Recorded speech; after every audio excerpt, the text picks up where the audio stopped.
안녕하십니까, 이슈 임당입니다. 여러분, 지금 화면에 띄어진 이 사진을 한번 유심히 봐주십시오.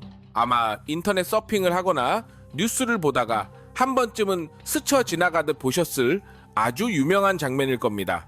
지구 표면에서 무려 600km라는 아득한 고도 위에서 찍은 인공위성 사진인데요. 인간이 임의로 그어놓은 국경선이 우주 공간에서도 이토록 시퍼렇고 선명하게 드러나는 곳은 지구상에서 오직 여기뿐이라고 합니다. 바로 우리가 살고 있는 한반도의 밤 풍경입니다. 먼저 남쪽을 천천히 한번 훑어보시죠. 서울을 필두로 거대한 수도권, 그리고 저 멀리 부산까지 쉴 새 없이 이어지는 이 찬란한 불빛의 물결을 보십시오.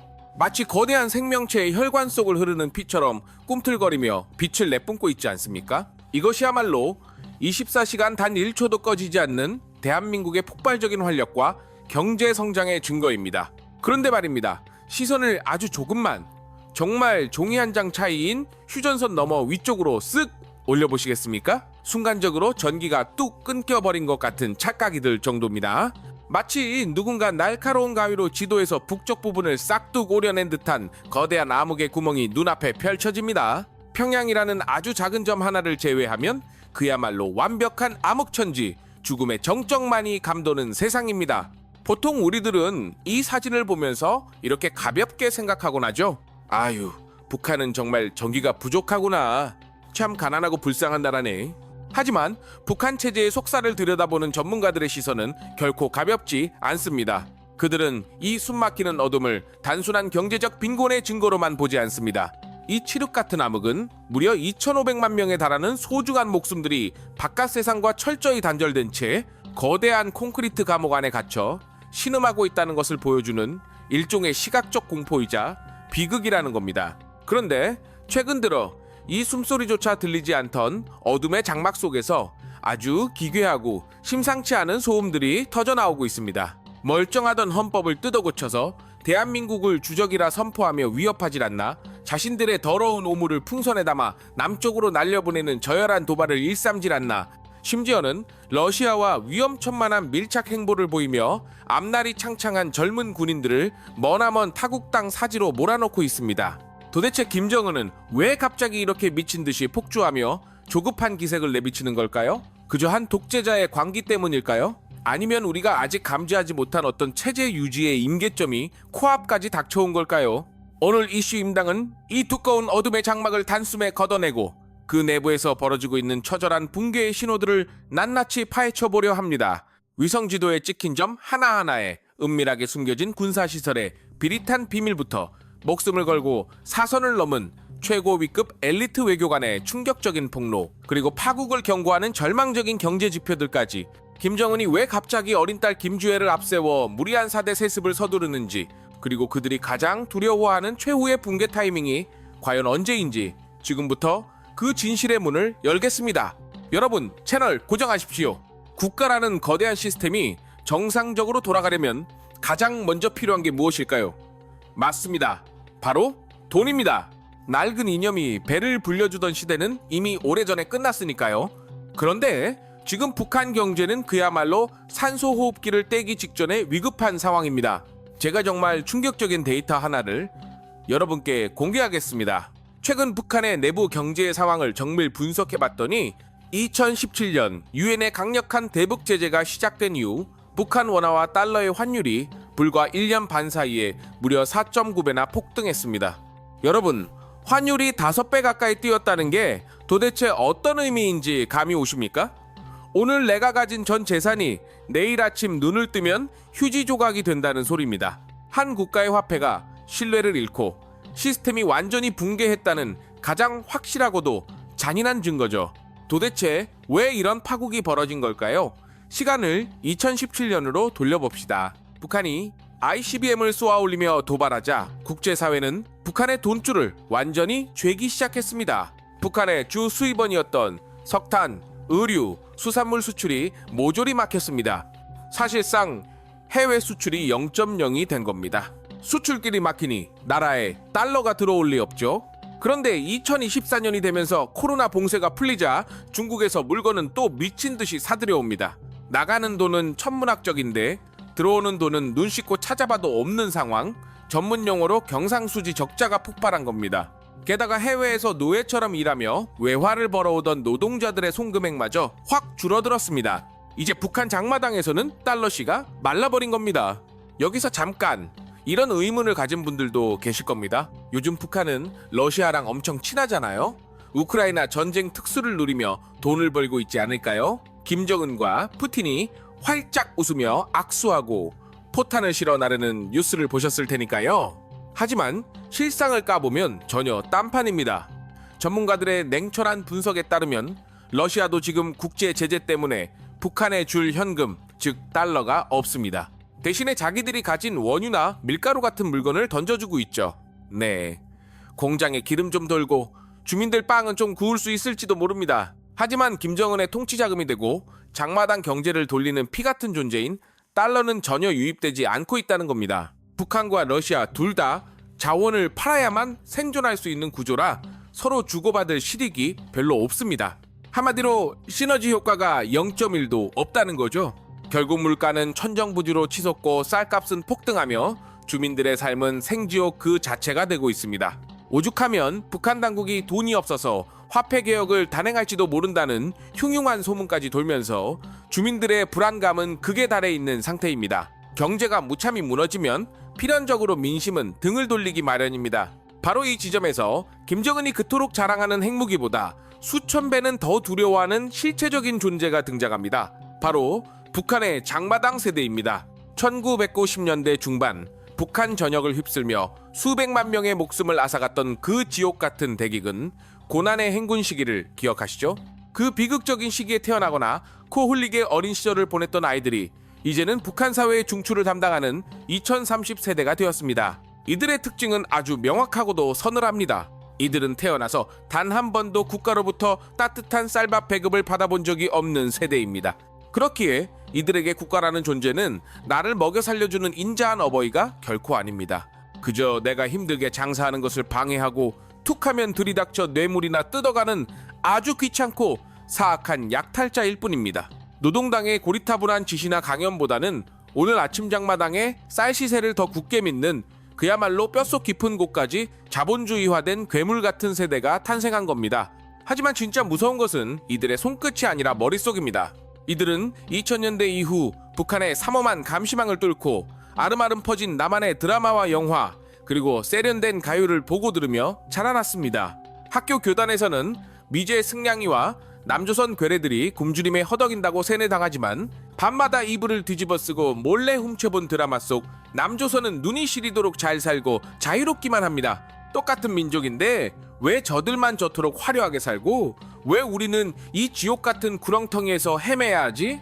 라는 근본적인 의문이 싹 트는 순간 수십 년간 공들여 쌓아온 북한의 우상화 교육은 그 즉시 처참하게 끝장나는 겁니다. 실제로 2017년 양강도 내부 소식통에 따르면 북한 젊은이들끼리 모여 김정은에 대해 이야기할 때 공식 석상에서 쓰는 경애하는 최고 영도자 동지라는 존칭은 아예 쓰지도 않는다고 합니다. 대신 그를 그냥 비하하는 욕설이나 개라고 부를 정도로 지도자에 대한 신비감이 완전히 산산조각 났습니다.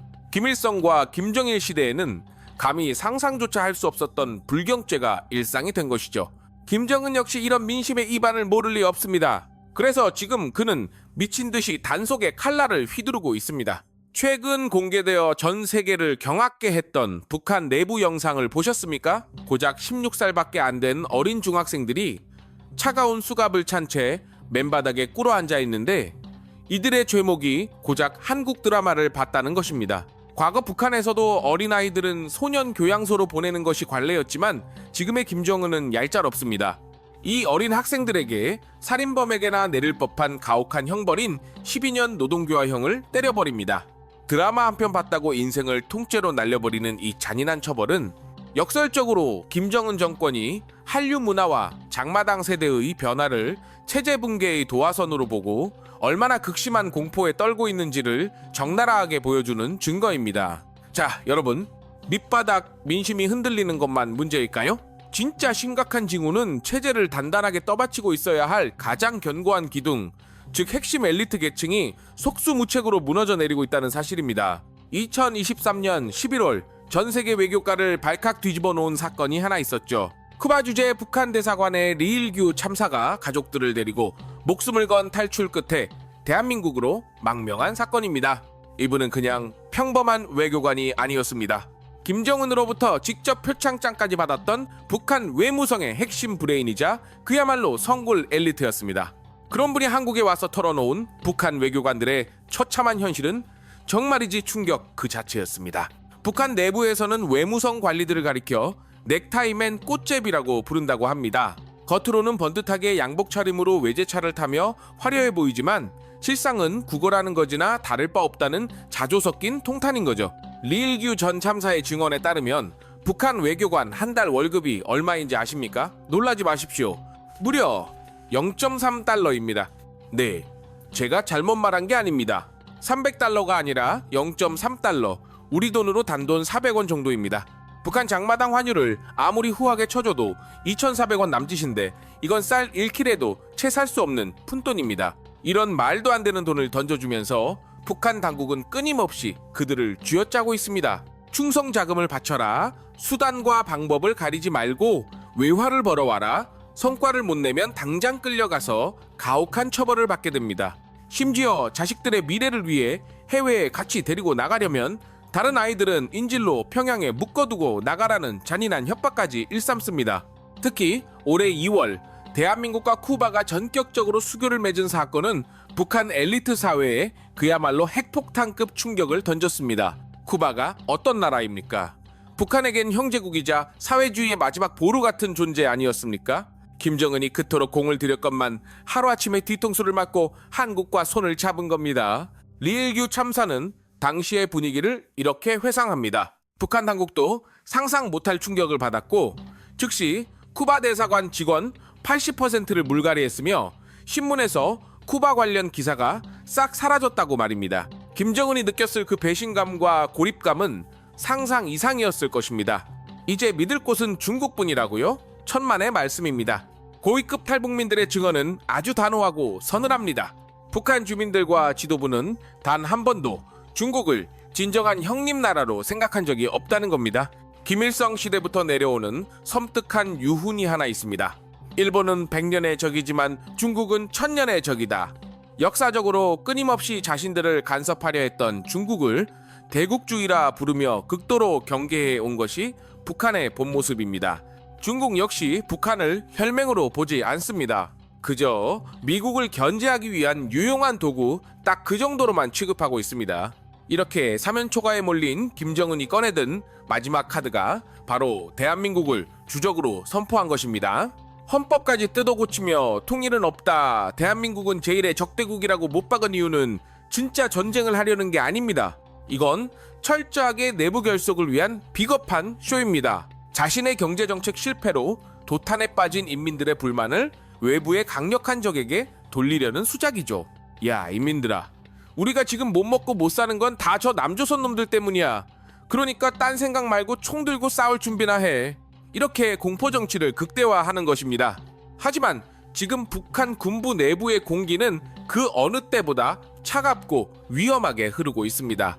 우크라이나 전쟁이라는 남의 나라 싸움에 무려 14,000명의 귀한 청년 병사들을 파병했고 그중 2,000명이 넘는 숫자가 차가운 시신이 되어 돌아왔습니다. 7명 중 1명이 전사하는 비극적인 상황 속에서 북한 군부 엘리트들은 도대체 무엇을 위해 우리 아이들이 죽어야 하는지 깊은 회의감에 빠져 있습니다. 명분 없는 전쟁터에서 총알바지가 된 병사들, 그리고 지뢰 제거 작업을 하다가 처참하게 죽어나가는 군인들의 소식이 들려올 때마다 김정은을 향한 분노는 임계점을 향해 차오르고 있습니다.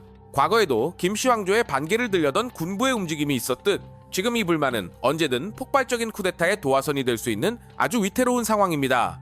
김정은 정권이 품고 있는 가증스러운 모순과 위선은 굳이 말로 설명할 필요도 없습니다. 우리의 눈으로 직접 확인하는 것이 가장 확실하죠. 다시 한번 위성 지도로 돌아가 보겠습니다. 여기 북한의 깊은 산속 외진 오지인 함경북도 화대군을 주목해 주십시오. 깎아지는 산비탈을 억지로 깎아 만든 초라한 마을들, 겹겹이 둘러쳐진 살벌한 펜스, 그리고 곳곳에 배치된 감시 초소들, 바로 그 악명 높은 정치범 수용소의 현장입니다. 이곳에는 자신이 무슨 죄를 지었는지도 모른 채 끌려온 수만 명의 영혼이 갇혀 있습니다. 할아버지가 말 한마디 잘못했다는 이유로 손자까지 잡혀오는 잔인한 연좌제의 지옥이죠. 그들은 하루 12시간이 넘는 살인적인 노동 강도 속에서 탄광 막장의 매연을 마시며 석탄을 캐고 고작 옥수수 한 그릇으로 하루를 버팁니다. 여기서 처절하게 캐낸 석탄을 몰래 팔아 김정은은 자신의 핵무기를 만들고 호화 생활을 즐깁니다. 이것이야말로 21세기에 버젓이 존재하는 가장 잔혹한 노예 노동의 현장입니다. 그런데 여기서 시선을 조금만 돌려 동해안의 원산으로 휙 날려볼까요? 바다 쪽으로 툭 튀어나온 이 거대한 반도 전체가 오직 김정은 한 사람만을 위한 개인 영지입니다. 전용 해변, 화려한 대저택, 국제 규격의 농구장과 사격장, 그리고 저기 부두에 떠있는 하얀 물체가 보이십니까? 길이가 무려 60m가 넘는 초호화 요트입니다. 최근에는 이곳에 호화승마 트랙까지 새로 깔린 것이 위성사진에 딱 걸렸습니다. 평양에서 언제든 전용 기차를 타고 내려와 질펀한 파티를 즐기려는 속셈이죠. 수십만 명의 인민이 수용소에서 짐승처럼 일하다 죽어가는데 지도자라는 자는 요트를 타고 말을 타며 호화판 생활을 즐기고 있는 겁니다. 인민의 고열을 짜내어 유지되는 이 기괴하고 극단적인 대비, 이것이 바로 김정은이 4대 세습을 그토록 서두르는 진짜 이유입니다. 권력을 잃는 순간 이 모든 부귀영화는커녕 자신의 목숨조차 부지할 수 없다는 것을 누구보다 잘 알기 때문입니다. 그에게 권력 유지는 곧 생존 그 자체인 것입니다. 리일규 전 참사는 인터뷰에서 아주 의미심장한 경고를 남겼습니다. 북한 붕괴의 가장 결정적인 트리거는 바로 4대 세습이 될 것이라고 말이죠. 북한의 역사를 되짚어보면 정권이 바뀔 때마다 항상 유례없는 위기가 닥쳤습니다. 김일성에서 김정일로 넘어갈 때 고난의 행군이 터졌고, 김정은이 권력을 잡을 때는 장성택을 잔인하게 처형하며 피바람이 불었습니다. 그런데 지금 김정은은 아직 어린 딸 김주애를 사방천지 데리고 다니며 4대 세습의 발판을 억지로 만들고 있습니다. 탈북 고위 인사들은 입을 모아 말합니다. 김정은에서 김주애로 권력이 이양되는 그 과정이 체제 붕괴로 이어질 결정적 기회가 될 것이라고요. 왜일까요? 앞서 우리가 보았듯 경제는 이미 파탄났고 외교적으로는 고립되었으며 민심은 완전히 떠났습니다. 이런 절망적인 상황에서 어린 딸에게 권력을 넘겨주려 할 때 콧대 높은 늙은 간부들과 서슬퍼런 군부가 과연 순순히 머리를 조아릴까요? 겉으로는 박수를 칠지언정 속으론 칼을 갈고 있을 겁니다. 이미 북한 주민 80% 이상은 정권이 하루빨리 무너지길 간절히 바라고 있습니다. 오죽하면 전쟁이라도 나서 이 지긋지긋한 판이 확 뒤집혔으면 좋겠다는 게 그들의 솔직한 심정입니다. 김정은이 핵을 고도화하고 러시아에 파병을 보내고 남한을 향해 입에 담지 못할 독서를 퍼붓는 이 광기 어린 행동들, 이건 결코 그가 강해서 하는 행동이 아닙니다. 오히려 나 지금 너무 불안해. 내 체제가 뿌리째 흔들리고 있어. 제발 나를 두려워해줘. 라고 비명을 지르는 것과 같습니다. 하지만 여러분, 저 칠흑 같은 어둠의 지도를 보며 너무 절망하지는 마십시오. 그 암흑 속에서도 희망의 불꽃은 여전히 살아 숨쉬고 있습니다. 위성 지도를 아주 깊숙이 더 가까이 들여다보면 다른 것들이 보이기 시작합니다. 옹기종기 모여있는 시골집의 희미한 호롱불, 장마당 구석에서 뜨끈한 국수를 파는 아주머니의 손길, 자전거 뒤에 아이를 태우고 달리는 아버지의 뒷모습, 그리고 콩 한 쪽이라도 이웃과 나누려는 따뜻한 마음들. 국가는 그들을 버렸고 시스템은 망가졌지만 그곳에는 여전히 2,500만 명의 선량하고 따뜻한 우리 이웃들이 살고 있습니다. 북한을 지금까지 버티게 한 진짜 힘은 김씨 일가의 핵무기가 아니라 온갖 고난 속에서도 삶을 포기하지 않은 인민들의 끈질긴 생명력일지도 모릅니다. 4대 세습이 본격화되고 체제의 모순이 임계점을 넘는 그 순간 댐은 무너질 것입니다. 김정은 정권의 붕괴는 우리가 예상치 못한 순간에 아주 급작스럽게 다가올 것입니다. 그때 우리는 스스로에게 물어야 합니다. 그날이 오면 우리는 무엇을 할 것인가? 준비되지 않은 통일은 재앙이 될 수 있습니다. 하지만 우리가 저 어둠 속의 진실을 직시하고 변화의 신호를 놓치지 않는다면 그 재앙은 한반도의 찬란한 새로운 기회가 될 것입니다. 오늘 이슈 임당이 보여드린 이 지도가 단순한 호기심을 넘어 저 어둠 속에 갇힌 사람들의 현실을 마주하는 작은 창문이 되었기를 진심으로 바랍니다. 언젠가 저 어둠이 걷히고 위성지도에서 남과 북이 똑같이 환하게 빛나는 그날을 기다려봅니다. 마지막으로 일상 속의 건강 관리도 잊지 마십시오. 체내 대사, 면역, 그리고 혈관 기능의 균형은 우리 삶의 기초입니다. 신사임당 채널을 응원해주시는 구독자 여러분을 위해 특별히 기획한 더산삼 패키지를 소개합니다. 야생사양, 산삼의 유효 성분을 과학적으로 규격화한 프리미엄 브랜드로 진세노사이드 성분을 정량화하여 담아냈습니다. 소중한 분들을 위한 특별한 선물로 건강을 챙겨보시기 바랍니다. 자세한 내용은 고정 댓글을 확인해주세요. 오늘 영상이 유익하셨다면 구독과 좋아요, 알림 설정 부탁드립니다. 여러분의 작은 관심이 어둠 속의 그들에게는 큰 희망이 됩니다. 지금까지 이슈 임당이었습니다. 시청해주셔서 감사합니다.